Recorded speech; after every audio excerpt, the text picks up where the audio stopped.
A, a Camila tem uma pergunta aqui que eu acho que vai linkar bem com o nosso próximo assunto, que é se temos alguma visão positiva para os próximos meses ou se ainda estaremos assim nessa angústia.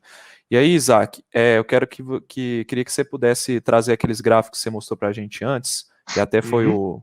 o instrumento ali do seu Twitter ali que você está fazendo a divulgação, porque, pessoal, a gente estava falando sobre essa segunda onda que explodiu agora no meio de fevereiro, né? Teve o caso de Manaus, agora ela está expandindo para o país, mas existe um problema muito grande com o que a gente está vendo nas curvas, porque era para o pico chegar e isso cair.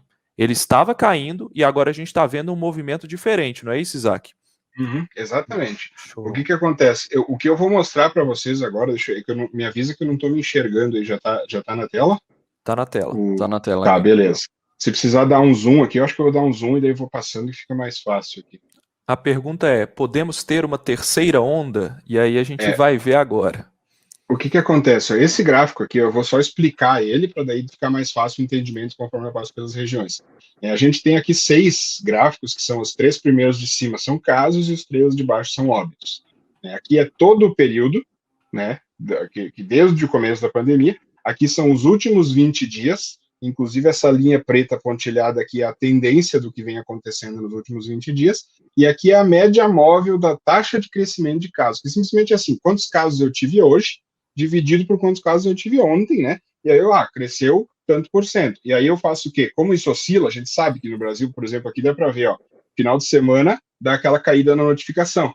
E essa caída pode disfarçar achando que caiu os casos. Então eu faço a média móvel da semana inteira, porque se uma semana começa a ter uma taxa de crescimento maior que a semana passada, a gente sabe que realmente é um crescimento forte. E aí dá esse gráfico aqui da taxa de crescimento. Essa linha aqui, ó, essa é uma das partes principais. Essa linha aqui de baixo, azulzinha, que eu chamei de zero, é a taxa zero, assim, não estaria crescendo e nem caindo, seria a estabilidade. Tudo que tiver acima desse zero, quer dizer que a gente está com taxa de crescimento positiva. Se essa linha começa a baixar, quer dizer que essa taxa está caindo, essa velocidade está caindo, e pode ser que ela vire negativa e realmente comece uma queda sustentada. Isso aqui, esse gráfico aqui, agora tendo explicado isso, é a região norte, que é a região que já teve um ataque fortíssimo ao Amazonas, né? Manaus ali, e olha o que está acontecendo nos últimos 20 dias lá em relação a casos notificados. Está com uma tendência de aumento, né? E a taxa de crescimento que vinha numa tendência leve de queda começou a estabilizar e está querendo subir de novo, na região norte, né? Aí o que acontece? Vamos dar uma olhada na região nordeste. O que está acontecendo? Últimos 20 dias aqui. Tendência mais acentuada, inclusive, olha, o primeiro pico, segundo aqui é recém-queda e agora já está querendo ter uma subida de novo. E aqui na Já taxa tá de forte, né? crescimento, já está forte de novo. Né? Pode ir falando se precisar, né, enquanto eu vou mostrando as regiões aqui. Sim, Me interrompe enquanto qualquer quando você coisa. puxa aí, só ressaltar aqui que o Léo Bastos, lá da Fiocruz, do Infogripe, tá seguindo a gente, né? Até corrigindo uma informação que a gente falou aqui. A gente no Twitter não faz previsão, e sim corrige o atraso. E as medidas de tendência são o que tá rolando agora no curto, 3 semanas, e médio prazo, 6 semanas. Exatamente, né? A gente tem esses atrasos, né, que precisam ser corrigidos através de um modelo. Então, na verdade, não é uma previsão do que está acontecendo, mas é uma visão melhor da situação atual. Acaba que parece uma previsão, porque os atrasos atrapalham muito enxergar o que está acontecendo, né? Mas, na verdade, Que tecnicamente é uma correção do atraso. o nome do modelo, inclusive, que até o pessoal do Observatório Covid-19 ajuda, que é bem legal o modelo deles, é Nowcasting, que é tipo como se fosse um agora, sabe? Eu estou mostrando o agora, mas o agora de verdade, e não o agora atrasado, né? Por isso que é uma correção do atraso.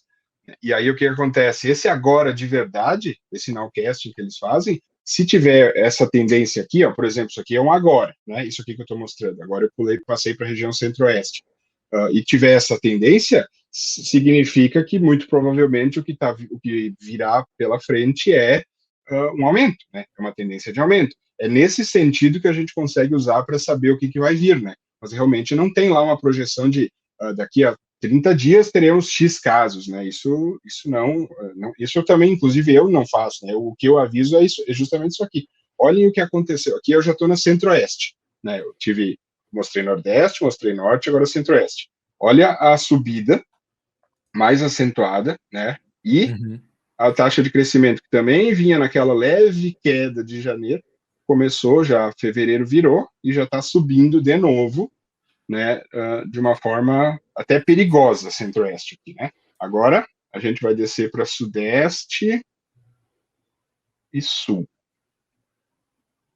Sudeste, também tendência de aumento, novamente, e a taxa de crescimento que vinha, aquilo que o Gui falou ali, né? Que o Guilherme falou, estava descendo, estabilidade pós-queda indica o quê? Né? O começo de um provável subida, crescimento, né? Sim. de uma subida. Então a gente fica de novo, e a região sul, inclusive foi isso que o Lucas falou que é estranho, né? Ter já a região sul já ter. Olha aqui o que acontece, ó. Olha o ângulo dos novos casos da região sul dos últimos 20 dias e a taxa de crescimento. Bizarro.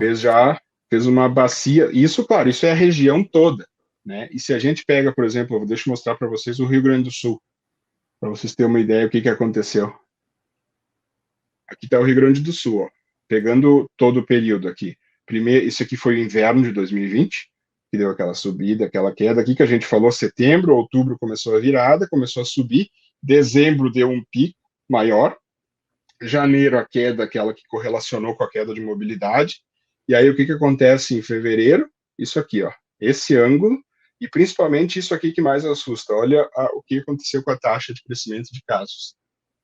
Foi uma coisa assim, foi literalmente um foguete, né? E isso já está afetando, inclusive, os hospitais, né? Se a gente pegar aqui, por exemplo, aproveitando e mostrando, isso aqui, ó, essa curva eu acho interessante mostrar. Isso aqui é o site do próprio governo do estado do Rio Grande do Sul. Isso aqui são as internações em leitos clínicos, né? Que são aquelas internações que antecedem as de UTI, né? Normalmente a pessoa vai para um leito clínico e depois piora, vai para a UTI, ou se a pessoa piora muito rápido, ela cai direto na UTI. Mas aqui é o pico do inverno de 2020, aqui é o pico de internações ali de dezembro, que ficou praticamente similar, um pouco maior, e aqui é o que está acontecendo nesse momento no Rio Grande do Sul, né? Bizarro. É feio. Tá feio o negócio.